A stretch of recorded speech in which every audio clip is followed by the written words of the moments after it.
عايز اقول لكم حاجه ان انا عشان اعمل الفيديو ده انا قعدت 10 سنين. اهلا بيكم في اول حلقه بعملها على قناتي على اليوتيوب. حاولت كتير اتكلم من سكريبت بس للاسف معرفتش. دي اول مره اتكلم قدام كاميرا. عموما ببساطه البرفكشنزم هو هوس الكمال.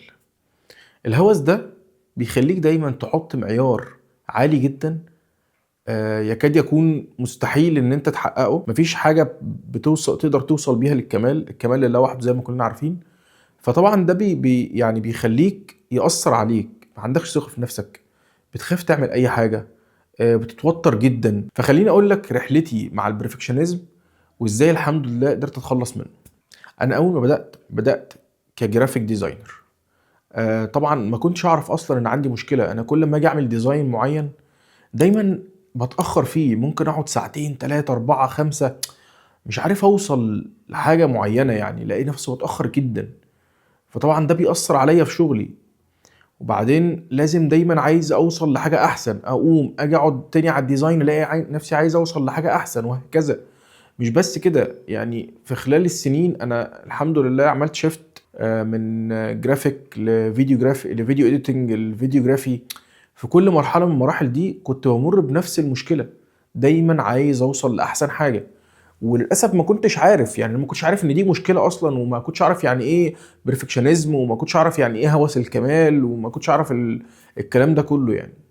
فطبعا الموضوع اثر عليا جدا، حتى في حياتي الشخصيه بعيدا عن حياتي العمليه. ان انا مش بس مش قادر اشتغل ومش قادر انتج، انا ممكن اقعد طول اليوم مش قادر اعمل الانتاج اللي اي انسان طبيعي بيعمله بسبب المشكله دي. لحد ما بالصدفه بعمل سيرش كده عن الموضوع دوت، ومحتاج اطور من نفسي. انا مش عارف انا عندي ايه، مش عارف ايه اللي بيخليني عندي بلوك.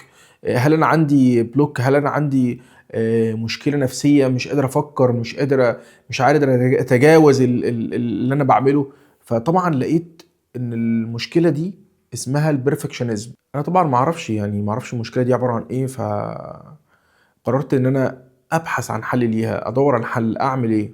اول خطوه عملتها ان انا اقنعت نفسي ان مفيش حاجه اسمها الكمال، مفيش حاجه اسمها ان انا هوصل لاحسن حاجه.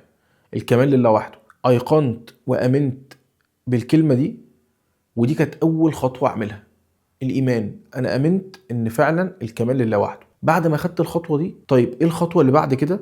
ان انا ارشق نفسي وش كده. يعني ايه ارشق نفسي؟ يعني انا لما كنت بدي للعميل ديدلاين، مثلا يقول لي انا عايز مثلا الفيديو ده يقول لي هتخلصه قد ايه، اقول له اسبوع، وانا في مقدرتي ان انا اخلصه في يوم ولا يومين. بس انا بدي لنفسي فرصه عشان عارف ان انا هتاخر، عشان اعرف ان انا اقعد اعدل واعدل دي واعدل دي واعدل دي. عايز اوصل لاحسن حاجه. فطبعا كنت بدي لنفسي مهله طويله ومهله كبيره، وما كنتش بنجز. يعني ما كنتش بقدر انجز، لان لما تشتغل مع عميل في فيديو مثلا اسبوع، الفيديو التاني بعد اسبوع، الفيديو التالت بعد اسبوع، وهكذا. فالموضوع انت مش ما تقدرش تخلص 3 4 فيديوهات في اسبوع. خدت بالك؟ فطبعا اول حاجه عملتها رشقت نفسي، قلت له يومين، يومين ويكون الفيديو ده خلصان. فطبعا انا حطيت ضغط على نفسي شديد ان انا اخلص الفيديو في خلال يومين. وطبعا انا ملتزم بكلمه لازم اديها. فعملت كده فعلا، خلصت الفيديو بيومين. ودي كانت اول خطوه عملتها. ارشق نفسك. ارشق نفسك على طول، خش في الموضوع، ما تشغلش بالك، تيجي زي ما تيجي. خليك متاكد وعارف ان لازم يبقى فيه نسبه خطأ. طبعا الموضوع ده ما جاش معايا بسهوله، يعني اول مره متوتر، اول مره خايف. بعد كده لا، ناخد خطوه تانية، ارشق نفسي مره واثنين وثلاثه واربعه. ممكن استلم شغل كتير، ابتدي اضغط نفسي. مش هقول ان الشغل كان بيطلع وحش، لا، الشغل الحمد لله كان بيطلع كويس وكل حاجه وانا راضي. ويعني ده اللي خلاني عندي ثقه اكتر ان انا لا، كمل، افضل اعمل نفس الموضوع اللي انت ماشي بيه، امشي، افضل ماشي بنفس السيستم اللي انت ماشي بيه. والحمد لله الحمد لله. يعني في خلال فتره قصيره جدا قدرت ان انا اتخلص من العاده دي، او متخلص من الفكره العقيمه دي، ان انت تبقى بتسعى للكمال وعايز توصل لحاجه معينه. فالحمد لله قدرت اتخلص منها يعني بالطريقه دي. اول طريقه ان انا اقتنعت ان مفيش حاجه كامله والكمال لله وحده. وتاني طريقه ان انا بقيت الزم نفسي خلاص، انا ادي كلمه وارشق نفسي فيها، خلاص يا معلم الموضوع منتهي، يومين ويكون عندك البروجكت ده. عايز اقول لكم حاجه، ان انا عشان اعمل الفيديو ده انا قعدت 10 سنين. 10 سنين انا في المجال ده تقريبا، في مجال التصوير والمونتاج والجرافيكس والحاجات دي بقالي 10 سنين او 11 سنة. من اول ما بدأت المجال ده وانا حابب ان انا اعمل فيديو، وحابب ان انا اعمل يوتيوب شانل، وحابب ان انا اقدم محتوى، وحابب ان انا اقدم قيمة للناس، وحابب ان انا اعلم الناس. بس كان دايما في حاجة بتوقفني، هي البرفكشنزم. فالحمد لله الحمد لله اول ما اتخلصت منها، طبعا ده خد وقت كبير جدا، و يعني كان عائق كبير في حياتي. واول ما اتخلصت منها الحمد لله، بعمل اول فيديو اهو.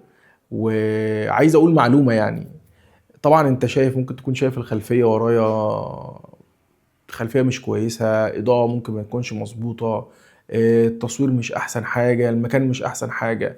بس انا قررت اعمل كده، قررت اخد الخطوة.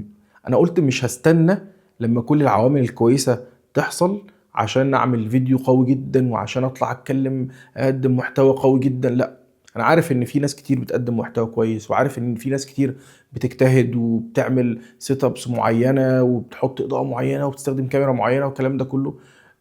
لا، انا مش هستنى، انا هاخد خطوة دلوقتي. وده فعلا اللي عملته، خدت الخطوة وقررت، وجبت كل المعدات اللازمه اللي انا هصور بيها الفيديو البسيطه اللي مش محتاجه مني هيدك، مش محتاج ان انا كل شويه افكر هفك واركب واشيل واعمل كلام. لا، ابدا دلوقتي. انا قلت انا هبدا، خلاص الموضوع انتهى من الاخر. عشان تقضي على العاده السيئه اللي هي البرفكشنزم دي، او النفسيه المعقده اللي هي البرفكشنزم دي، لازم ترشق نفسك. ملهاش حل غير كده. ارشق نفسك، خش يا باشا، حط نفسك في تحت ضغط. الكلام ده كله هتلاقي نفسك خلاص انت ملزم. انت راجل ملزم. اديت كلمة لازم تبقى قدها، اديت وعد لازم تبقى قده، حطيت لنفسك ميعاد لازم تلتزم بيه. وفي الاخر عايز اقول لكم، لو استفدتوا بالفيديو ده اعملوا سبسكرايب، واستنوا مني كل جديد.